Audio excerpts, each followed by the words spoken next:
We are the restaurant brokers, and we sell restaurants. We started the nation's largest restaurant brokerage firm over a decade ago. Atlanta, Georgia was our starting point, but our brand is spreading nationwide.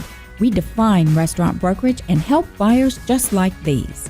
Our dream, our goal, open up a restaurant, loving life, serving people breakfast and lunch, and then enjoying the rest of the day with them and ourselves. Buying an existing restaurant, leasing a closed restaurant space, or purchasing a restaurant franchise. We help buyers satisfy their appetite for acquisition. I'm part of a husband and wife team with this fella. Working with my wife has been a lot of fun. The ultimate goal for everybody here is to make this work. And because we have different strengths, we bring different angles to the deal. The process begins with our powerhouse website, WeSellRestaurants.com, where buyers sign online confidentiality agreements and browse restaurants for sale. Then we send buyers undercover to check out a restaurant and decide if it's the right one for them. Buyers get our proprietary business analysis tool with all the financial details on the business for sale. After studying the restaurant inside and out, it's back to our office. We're deal makers. We write contracts and negotiate terms for buyers and sellers. That's why we sell more restaurants than any other firm in the nation. We are the restaurant brokers. Our name says it all. I'm Robin Gagnon. And I'm Eric Gagnon, and we sell restaurants. We started the nation's largest restaurant brokerage firm, We Sell Restaurants, over a decade ago. You can find us online at WeSellRestaurants.com. That's not all. We're on your radio once a week with the leading authorities in the industry talking about subjects trending in the business. Tweet your questions while we're on the air to our Twitter handle. It's @SellRestaurants. You can also post to our Facebook page, facebook.com/WeSellRestaurants. If we don't get to your question, we'll follow up on social media. Our goal is to satisfy your appetite for acquisition, feed the need for restaurant reality, and serve up a recipe for business success. If you have any ideas for the show or any comments, I would love to hear from you. You can shoot me an email. My email is Eric, E-R-I-C, @WeSellRestaurants.com. We have a great show today. Today, the restaurant brokers are talking to the Georgia State University Small Business Development Center. That's right. We are covering a public service unit providing consulting and training to Georgia small businesses. They are part of the Robinson College of Business, one of 17 SBDC network locations. They are professional business consultants, have a combination of advanced education, real-world experience, and we have a couple of those on board today. They offer free confidential consulting to established and emerging businesses on a variety of subjects, including business plans, marketing strategies, financial analysis, management strategy, access to capital, and much, much more. And to discuss that in further details today, our first guest is Jeff Patterson. Jeff has extensive financial industry experience that includes leadership roles in credit administration, commercial lending, operations management, regulatory compliance, and audit administration. His expertise includes loan proposal and business plan preparation, cash flow management, budgeting, and customer satisfaction. He also has a brokerage and financial planning training as well as his Commercial Lending Diploma from RMA. Jeff, welcome to the show today. Well, thank you. It's a pleasure to be here. Okay, and our second guest is Ted Beveridge. Ted spent 6 years as a successful small business owner prior to joining the Georgia SBDC network. He has experience in every facet of small business operations, has developed specific expertise in the food and retail sectors. Beveridge also spent several years in corporate financial roles and is well-versed in quantitative functions like budgeting, financial planning, pricing, and cash flow forecasting. Can't wait to hear about that. Additionally, he spent 4 years conducting search and rescue operations in the United States Coast Guard. So, Ted, thanks so much for being with us today. Thanks for having me. So I just love the background experience that both of you have, and I think that probably the very first thing that occurs to me is that a small business owner out there in Georgia or any state is always wondering, who's there to help me? The big guys, they've got corporate financial departments, and they've got bankers, and everybody's knocking on their door. But who's the guy looking out for the small business owner? Why don't you tell us a little bit about the SBDC and how you do that for them, Jeff? Well, I'm happy to do that. In fact, Ted will tell you that the thing about us is we have the street smarts, and then we help people because we have MBAs, we have the educational background to back that up. I love that. You have the street smarts because actually, Jeff, you were a small business owner. You've done it. You've been on the ground, right? Ted. Oh, sorry, Ted. You're exactly right. Yes, I was a former retail bakery franchisee for about 6 years before I joined the SBDC. And when people come on board with us, those are the kind of folks we look for. So all the consultants around the state have an MBA or a similar advanced degree, but most of us are also small business owners in another life. So the idea there is that we have the kind of we've been in your shoes background, but we've also got the educational background. And to be straight, it's the we've been in your shoes part that really is more valuable when we're working with clients. We like to say we can give you the C-level experience, until you can afford that. So that's what our expertise is. The SBDC stands for the Small Business Development Centers. And as you said, there are 17 locations throughout the state, but we're also part of a network that is nationwide. So if you move your business from state to state, you'll find an SBDC located there. So Great. That's good. I was about to ask you that. This is part of a national network. So anywhere you are in this country, you will find someone like you. Some of your peers are over there ready to help people. It is, and the thing about it, we give you we're to do consulting at a no cost relationship. That's okay. We like that. We like the word free, and everybody in the food service business likes that as well. I tell you what, these guys are. Ted, you've been in the business. It's a penny business, so you know that anything they can get for a low cost is always attractive to people in the food service. Yeah, definitely. And as your business grows and you move past that $5 million mark, that $10 million mark, you're going to start to hire more private consultants. You're going to start to be able to pay those $300 an hour rates, $500 an hour rates. Most of the clients that we work with are below $10 million a year in revenue, and so a lot of times if they're reaching out for consulting services, it's the first time. Nearly all of our clients are first-time business owners. Even if they've been doing it for a while, it's their first business. So we offer sort of general management for these kind of folks, and the clients typically are, the chef that opens a restaurant, the plumber that opens a plumbing company, that kind of thing. And so what we see with these companies as they grow is the weakness in the management is in the general management sort of formalized background area. So business owners tend to know certain things really, really well. They know their customers really well. They know their pricing really well.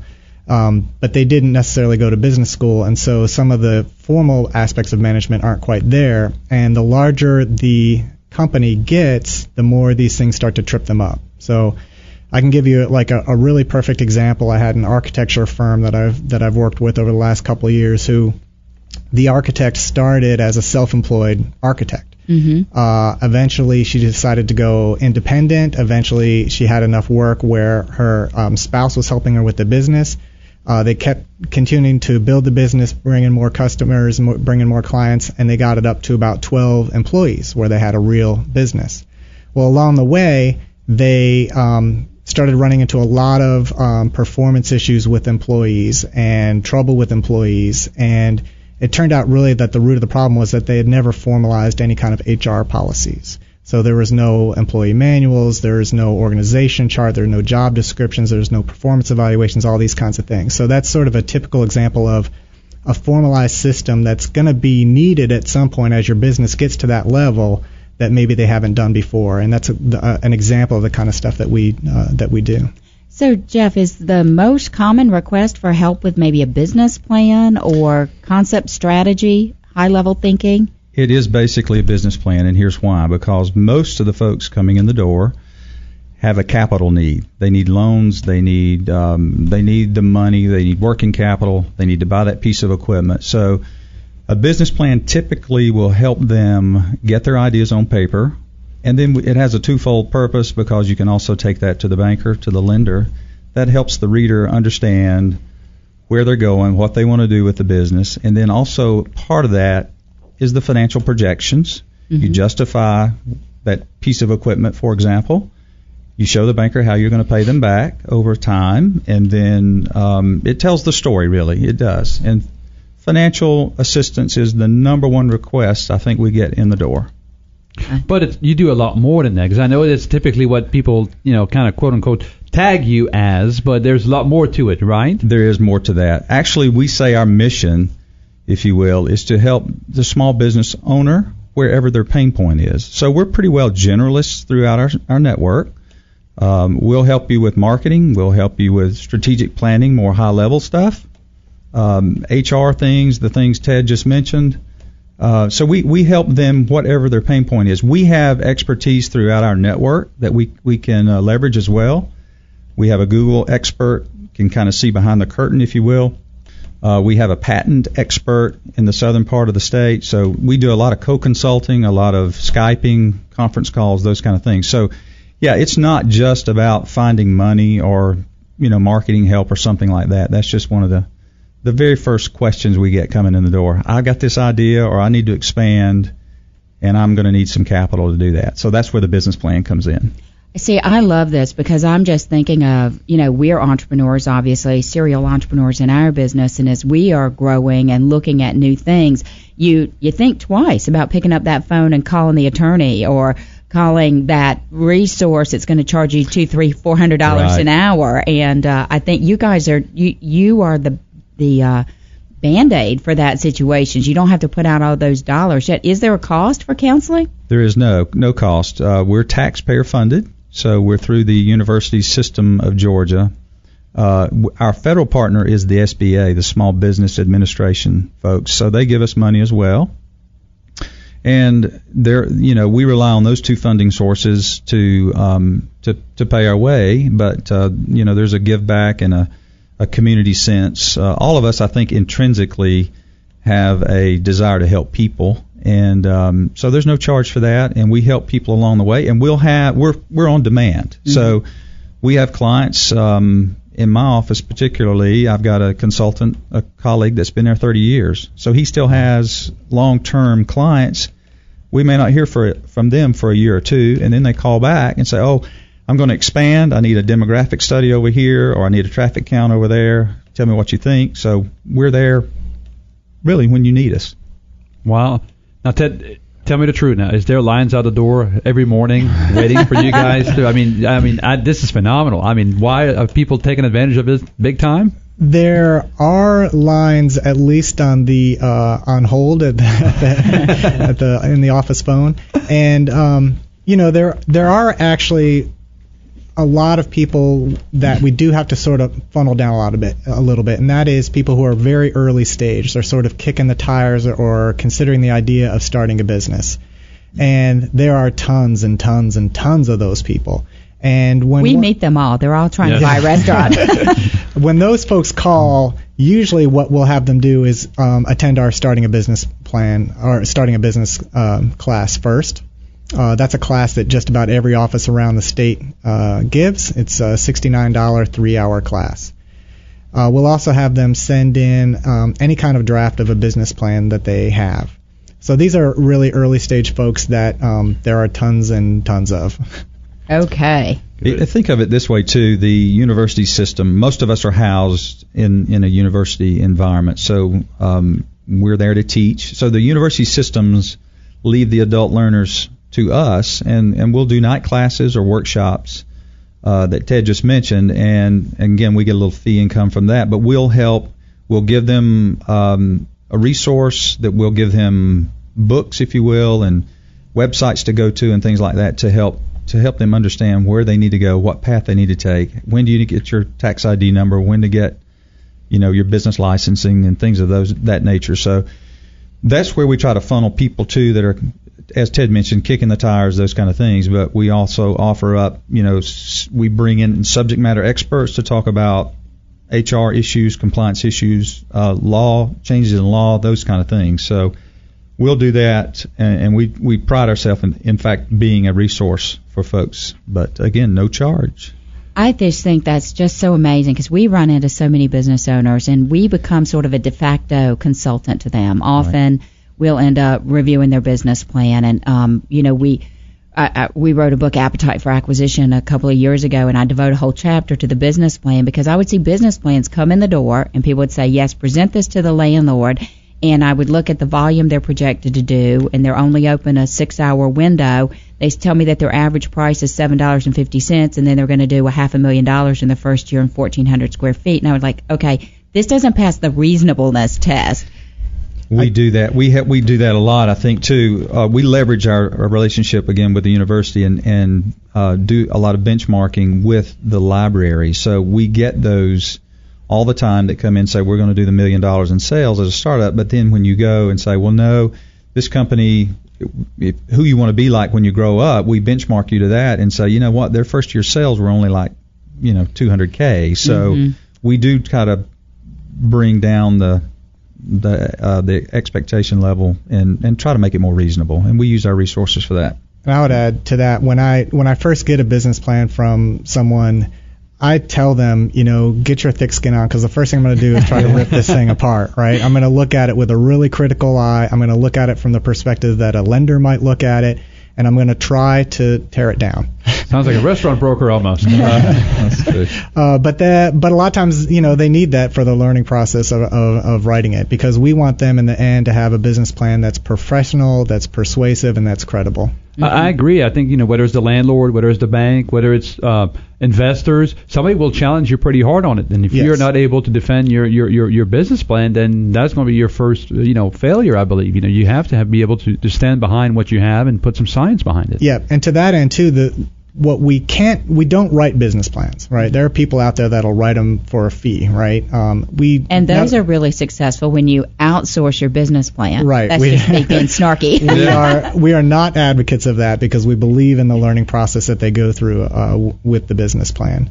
But we want them to come up with something that's strong. And, part of the learning process is important too, because if you're really early stage and you're looking at something, your business plan is also your feasibility analysis, right?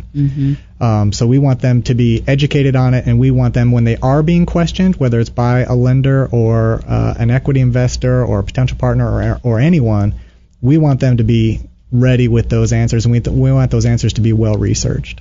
Yeah, we always say, this is a living and breathing document. It's so funny how people get that to get started, to get their loan, to get their lease, and then it goes in file number 17. We're at the bottom there, and then 3 years, 4 years on the road, I'm struggling with sales, I'm struggling with certain aspects. I says, well, what did you do with your business plan? Well, I don't even know where it is, and they just forget about it, where it should be. Do you guys agree that it should be something that is worked on an annual basis, at the very least, maybe quarterly basis, to keep adjusting it? Yeah, in fact, with some of my existing business clients, we do away with some of the formality of it. A lot of times you're talking about something that perhaps nobody that would be considered an outside audience is even going to see it, and maybe you're talking about something that's really more of a strategic plan.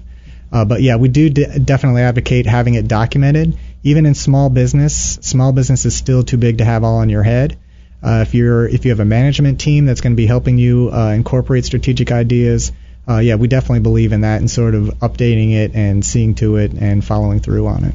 I think we all agree you need to be able to pivot in small business, and so that makes it a living, breathing document. You have to be able to update that thing and add to and take away from. And then the other thing we do as a constant service that really we don't tout a whole lot, but we should, is we'll be your we'll be your budget person, if you will. We'll compare actual versus your plan. We'll do a variance analysis for you. Ted does a lot of that with spreads, and we'll give you that feedback right away. Again, trying to give you the tools to help you. We call it doing battle day by day, and you need that information. Yeah, the financial management part is just like the HR formality stuff that I mentioned earlier. Small businesses, as they grow, good, strong business owners learn to have good, timely bookkeeping, first of all, and then learn to use those financial statements to manage their business. And in a lot of cases, we're kind of going through the process of showing them how to do that. In a lot of cases, we're doing what some people would call like part-time CFO work or fractional CFO work, where we're going through cash flow forecasting, we're doing budgeting, we're doing variance analysis. A lot of times cash flow is a trick for people who are first-time business owners, especially if they have a business where there's a lot of accounts receivable, accounts payable, and inventory, and they start running into cash flow issues, so we'll coach them up on that kind of thing as well. I know I've got money left. I have, my checkbook says I do. So, yeah. Oh, we hear that a lot. Yeah. I got plenty of money. I got that much in the bank. They don't realize I have invoices that are exceeding what's in the actual bank account, right? And so Georgia, you guys represent the SBDC in Georgia, but obviously this is a national network. But this is a very business-friendly state, right? Oh, yeah. Actually, in fact, if you go to the Department of Community Affairs website, you can see that there's a lot of stats that says Georgia is business-oriented, business-friendly. And so the numbers back up, that there's plenty of demand, for what we do. There's plenty of demand for businesses moving to Georgia, and we can assist in that. We've got a couple consultants that are developing continuing education programs and some expertise specifically in the film industry right now. Oh, wow. There you go, tying right into something. Something that you said kind of struck a chord with me, because I've heard this, that small business owners, what we experience and see, so often they'll come to us to sell as restaurant brokers because they've just really outgrown their capacity as a single owner operator, and they can't take it to the next level, and they're like, I just need to hand it off because I don't. And so we see a lot of small business owners that work in the business but don't take that step back and work on the business. And sort of you really have to be, I don't know, it's a left brain, right brain. You need to have that tight focus, and then you also have to have that 30,000-foot view to be successful. How do you coach that? It's, that's been the most interesting thing to see since I've joined SBDC, because there are lifestyle businesses and there are businesses that I call businesses of value, which someone would actually write you a big fat check for if you were going to sell it, right? And to get from one to the other takes that transition from, what Michael Gerber calls the technician, or, the owner-operator who's very heavily engaged in the day-to-day operations of the business, transitioning from that to becoming a CEO, an administrator of a business, making it turnkey, making yourself expendable. The reason I said it's really interesting is because that really brings in sort of the personal goals of the owner, right? So occasionally we'll have owners that run sort of a lifestyle type of business that are perfectly happy, and they're never really going to transition to the next level, so to speak. I know that's kind of a cliche word, but and then we have others that totally embrace that, and it's really interesting to work with those types of clients, the ones that are really making that move. In our case, we have among the continuing education programs that we do, our sort of flagship course is this one called Grow Smart, which is 5 full days for these kinds of businesses. So there's a revenue minimum in it, and there's an employee minimum, and it's for those owners that are trying to make that transition from working in to working on. And it's probably the most fun area to be involved in with small business owners. So do you have a huge success story? Is there somebody that if you said, oh, yeah, that guy came through our doors and now he's this? Is there? Because I know there are a lot of great success stories in Georgia, people who have moved along. Is there somebody that comes to mind? Well, we do have a confidentiality. Okay, so I didn't mean to stump you with that question. Well, maybe what kind of industry maybe was something that was more successful, if that's allowed. Actually, I'll tell you about a few from the Georgia level that have been publicized and that kind of thing. So one was the Elf on a Shelf, which has now become, if you're on Facebook at Christmas time, you see. Or if you have nieces or nephews or kids or anyone with a pulse around Christmas, Elf on a Shelf. They were originally an SBDC client. I think it may have been out of the Statesboro office, and I'll get in trouble if I got that office wrong. Quite a while ago, one of our sort of celebrity spokespeople was Paula Dean. She was originally, when she just had a restaurant in Savannah, she was an SBDC client. Okay, so I love this train of thought. We've got Elf on a Shelf, we've got Paula Dean, other folks that are going through SBDC. We are having a great conversation this morning with Jeff Patterson and Ted Beveridge, and we want to continue this to learn about that entrepreneurial. I mean, you guys are giving the lifeblood to that business here in this state with some great consulting opportunities. Stay tuned. This is Eric and Robin Gagnon. We'll be right back after this very brief timeout.